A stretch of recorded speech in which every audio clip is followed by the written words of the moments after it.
تو کیسے اپنی وائف کو ان کریں گے اس انڈسٹری میں؟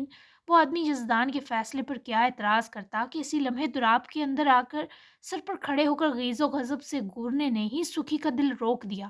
جو کہا ہے کریں اور جائیں۔ سکھی اپنے لیگل ایڈوائزر کو فری کرتا خود مجرم کی طرح دراب کے روبرو آ رکا۔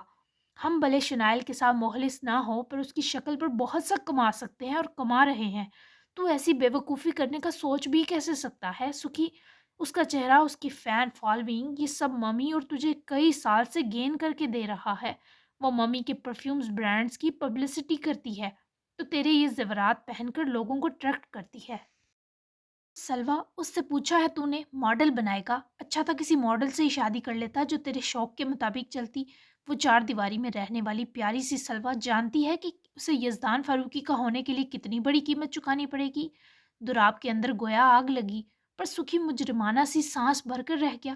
سلوا میرے لیے یہ کر گزرے گی اور اس کے ساتھ میں بھی ہوں گا۔ رہی بات شنائل کی، اب ختم کرنا ہوگا یہ مطلبی تعلق۔ بہت سوار رہ لی وہ ہم پر۔ اس نے اپنی شکل مفت میں نہیں دی، قیمت لی تھی اس نے مجھ سے۔ ایک لمحہ دراب کو لگا اس کے پیروں سے زمین نکل گئی۔ واٹ؟ کیا بکواس کر رہا ہے تو سکھی؟ دراب نے اس کا گریبان جکڑا۔ سکھی کے چہرے پر تکلیف امڈی۔ تجھے اور لیزے کو الگ کرنا تھا وہ قیمت دراب۔ بہت کوشش کے باوجود بھی سکھی کی زبان یہ جملہ ادا نہ کر سکی، جبکہ دراب اس کی خاموشی پر اور وحشی ہوا۔ بک نہ، منہ میں دہی جما لیا کیا؟ دراب غصے سے داڑا۔ سلوا کا معاملہ میں حل کر لوں گا۔ جب مجھے یہی کام کرنا ہے تو دنیا کو پتہ ہونا چاہیے میرے زیورات پہننے کا پہلا حق صرف میری بیوی کا ہے، کسی منحوس کا نہیں۔ وہ یقیناً اسے اچھے وے میں لے گی، تو فکر مت کر۔ رہی بات قیمت کی، تو ہر جواب کا ایک وقت ہوتا ہے جگرو۔ تو پارٹی پر آیا نا، چل چلتے ہیں باہر۔ سکھی کی مشکوک حرکتیں دراب کے جسم میں انگارے دہکا گئیں۔ اب تیری دور کی وہ سہیلی منحوس ہو گئی ایک دم۔ کل تک تو اسے اپنا نعم البدل سمجھتا تھا، میرے سر پر سوار کر جاتا تھا جب جب مجھے تیری ضرورت ہوتی۔ میں مجبوراً اس پر لعنت بھی نہ ڈال سکتا تھا، کیونکہ ایک تو وہ ممی کے ساتھ کام کرتی ہے، دوسرا کہیں نہ کہیں مجھ پر فلیٹ تھی۔ چل چل کیا رہا ہے تیرے اندر سکھی؟ بول ورنہ تیرا کلیجہ چیر کر سچ نکال لوں گا۔ پارٹی گئی پہاڑ میں، سلوا تیرا سر گنجا کرے تب قرار آئے گا۔ تو آپ کو الو بنانا کسی کے بس کا نہ تھا۔ دان نے اس کے ہاتھ گریبان سے جھٹکے اور منہ پھیرا۔ بات مت کرنا میس نے۔ اب اس کے نخرے مزید نہ سہے، لمبے لمبے ڈگ بڑھتا اسٹڈی کا دروازہ زور سے پٹخے نکل گیا، جبکہ یزدان نے شرٹ کے دو پروی بٹن کھولے اور رولنگ چیئر پر بیٹھے مشکل مشکل سانس بھرے سر پیچھے کو ٹیک گیا۔ دراب باہر سب سے ملا اور سب کو ایک اہم کام کا کہے نکل گیا۔ جبکہ دھیرے دھیرے مہمان رخصت ہوئے تو سبھی سکھی کی کمی محسوس کرنے لگے۔ فہمیدہ سجاول کے ساتھ چلی گئیں کیونکہ سلوا نے ان کو بتایا کہ اسے سکھی ڈراپ کرے گا۔ سلوا نے اس نیت سے سکھی مصروف ہیں کہیں چینج کر لیا، لیکن جب سارا ریسٹ ہاؤس خالی ہوا اور رات سی ہونے کے ساتھ ٹھنڈ بڑھنے لگی تو وہ سکھی کی تلاش میں اس کے اسٹڈی پہنچ گئی۔ باہر ہی گارڈ ٹہلتے نظر آئے جنہوں نے سلوا کو اسٹڈی میں یزدان کے ہونے کا بتایا۔ جھجکتے ہوئے وہ سکھی کے اسٹڈی کو کھول کر جھانکی تو وہ کرسی پر ہی بیٹھے بیٹھے عجیب الجھا بکھرا سا سر ایک طرف کیے سو گیا تھا۔ صبح سے یہاں کام وغیرہ میں بزی ہونے کے سبب بے وقت نیند آ گئی۔ سلوا نے اندر داخل ہوتے مسکرا کر اپنا بیگ اور چادر وہیں صوفے پر رکھا اور چلتی ہوئی سکھی کے پاس آ رکی۔ اس نے جب غور کیا تو پریشان ہو گئی۔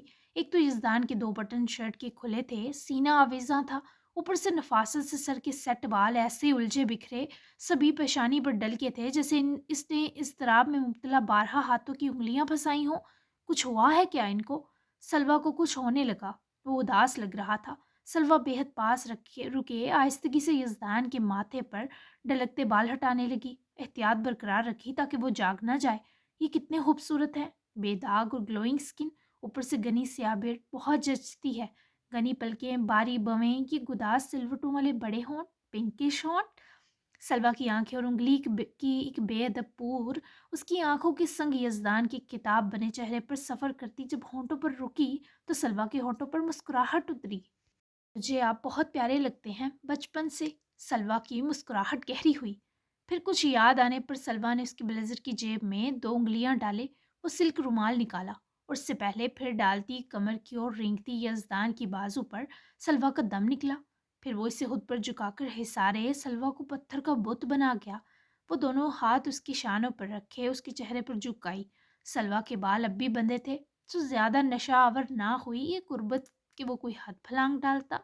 میرے اتنے قریب آنے کی جرت اور وجہ کی وضاحت دیجیے سلوا۔ یزدان کی آنکھوں میں خمار سے زیادہ درد تھا کہ وہ ڈرنے کے بجائے کچھ بہتر ہو گئی۔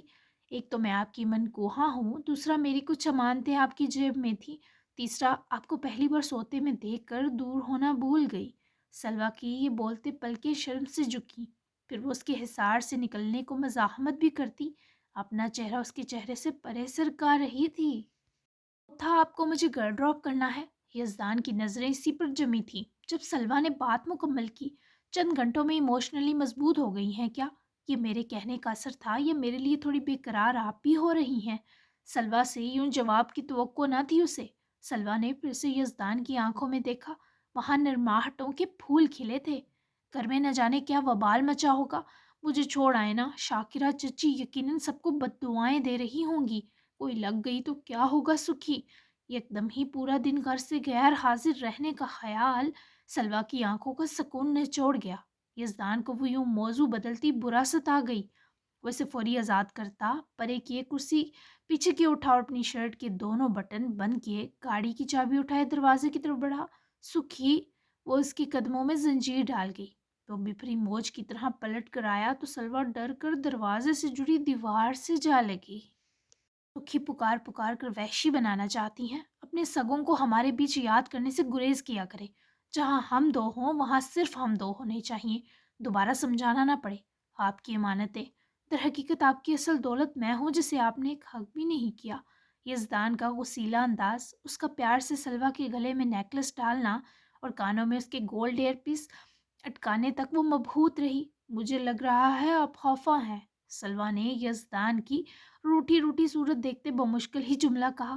تو کیا منانے کے لیے گلے لگ جائیں گی؟ یزدان کاٹ کھانے کو دوڑا، وہ ویسے نہ سہی، ڈر کر اس کے سینے سے لپٹی۔ ایک لمحہ یزدان کو لگا رگوں میں شرارے کی طرح سلگتا خون شانت ہو گیا ہو۔ غصہ مت کریں، ڈر رہی ہوں، وہ اسے سینے میں منہ دیے بڑبڑائی۔ یزدان نے اس کی طرف بے حد چاہت سے بازوؤں کو حائل کیا۔ گلے لگتی رہا کریں، غصہ نہیں کروں گا۔ یزدان کی گرفت پر سلوا نے گہرا سانس اس کے سینے میں چھپے ہی بھرا، لیکن یزدان جانتا تھا وہ اسے سخت حصار کر کراہنے پر مجبور کر چکا ہے۔ یہی سوچے اس کومل وجود کو آزاد کیا۔ Let's go. سلوا نے اس کے کہتے ہی اپنا بیگ اور چادر لی اور یزدان کا ہاتھ پکڑتی روم سے نکل گئی۔ شام کی چائے لیزے نے نرمین کے بہت چاہت سے بلانے پر ان کے ساتھ لان میں بیٹھے پی۔